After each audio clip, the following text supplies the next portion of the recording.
제22장. 여호와께서 이와 같이 말씀하시되 너는 유다 왕의 집에 내려가서 거기에서 이 말을 선언하여 이르기를 다윗의 왕위에 앉은 유다 왕이 너와 네 신하와 이 문들로 들어오는 네 백성은 여호와의 말씀을 들을지니라.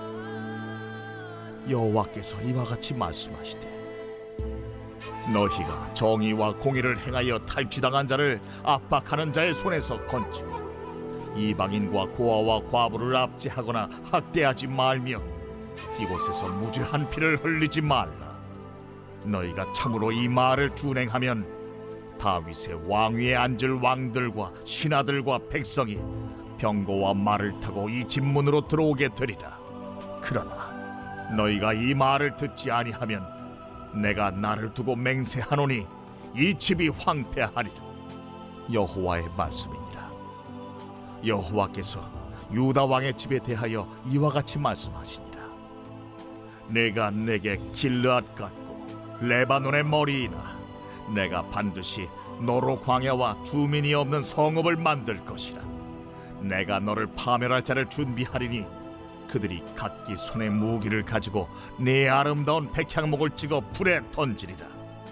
여러 민족들이 이 성읍으로 지나가며 서로 말하기를 여호와가 이 큰 성읍에 이같이 행함은 어찌 됨인고 하겠고 그들이 대답하기는 이는 그들이 자기 하나님 여호와의 언약을 버리고 다른 신들에게 절하고 그를 섬긴 까닭이라 하셨다 할지니라.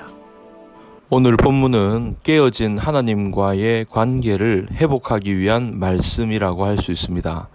2절을 보십시오. 이르기를 다윗의 왕위에 앉은 유다 왕이여 너와 내 신하와 이 문들로 들어오는 내 백성은 여호와의 말씀을 들을지어다. 깨어진 하나님과의 관계를 회복하기 위해서는 여호와의 말씀을 들어야 하는 것입니다. 기독교를 일컬어 계시의 종교, 말씀의 종교라고 합니다. 우리가 하나님을 어떻게 알 수 있습니까? 우리가 어떻게 하나님을 믿습니까? 하나님을 보셨습니까? 하나님을 여러분의 손으로 만져보셨습니까? 그렇지 않습니다.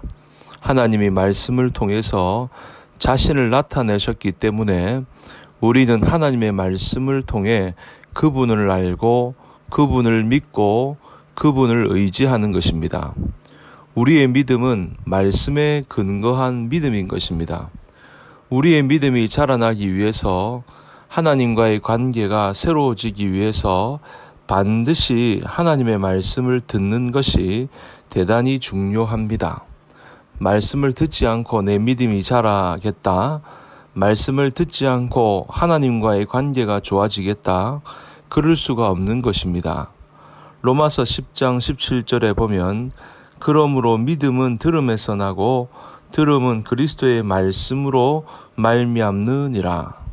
믿음은 어디에서 난다고 했습니까? 들음에서 난다고 했습니다. 들음은 하나님의 말씀, 그리스도의 말씀으로 말미암는 것입니다. 하나님의 말씀을 들을 때 우리의 믿음이 자라나게 되고 관계가 회복이 되는 것입니다. 두 번째 비결은 3절을 보시면 여호와께서 이와 같이 말씀하시되 너희가 정의와 공의를 행하여 정의와 공의를 행하라고 말씀하고 있습니다. 하나님은 우리에게 정의와 공의를 행하기를 원하시고 그것을 기뻐하십니다. 정의와 공의를 행하는 것을 정말 사랑하십니다. 정의와 공의를 행하면 그들과의 관계가 좋아질 수밖에 없는 것이죠. 그러나 반대로 공의를 행하지 않는다, 불의를 일삼는다, 거짓을 일삼는 자들은 하나님이 싫어하십니다. 하나님이 싫어하시는데 하나님과의 관계가 좋아질 리가 있겠습니까? 그럴 수가 없는 것입니다. 우리가 정말 하나님과 좋은 관계, 인격적인 관계를 회복하기 위해서는 반드시 정의와 공의를 행하셔야 합니다. 그러면 정의와 공의를 행하는 것은 탈취당하는 자를 압박하는 자의 손에서 건지는 것입니다. 그리고 이방인과 고아와 과부를 압제하지 않는 것입니다. 세 번째는 9절에 보니까 그들이 대답하기는 이는 그들이 자기 하나님 여호와의 언약을 버리고 다른 신들에게 절하고 그를 섬긴 까닭이라 하셨다 할지니라. 하나님만을 섬길 때에 관계가 회복이 됩니다. 하나님이 긍휼이 많으신 분이시고 자비가 풍성하신 분이지만 하나님이 못 견뎌하는 것이 있습니다. 싫어하는 것이 있습니다. 그것이 무엇입니까? 우상을 섬기는 것입니다. 그래서 10계명의 첫 번째 계명이 나 외에는 다른 신을 내게 있게 하지 말지니라.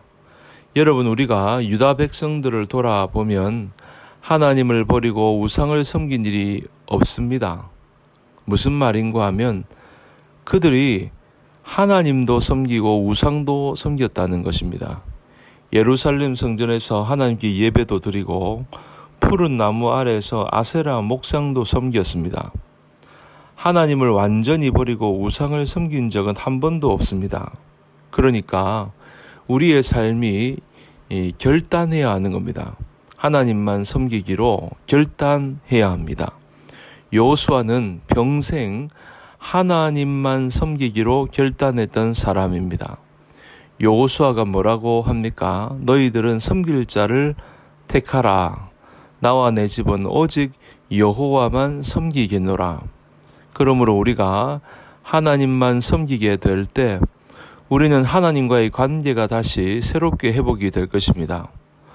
오늘 이 말씀을 듣는 우리 성도님들, 하나님과의 관계를 더 아름답게 하기 위하여 말씀을 잘 들으시고 공의와 정의를 행하며 오직 하나님만 섬기는 성도님들이 다 되시기를 주님 이름으로 축원합니다.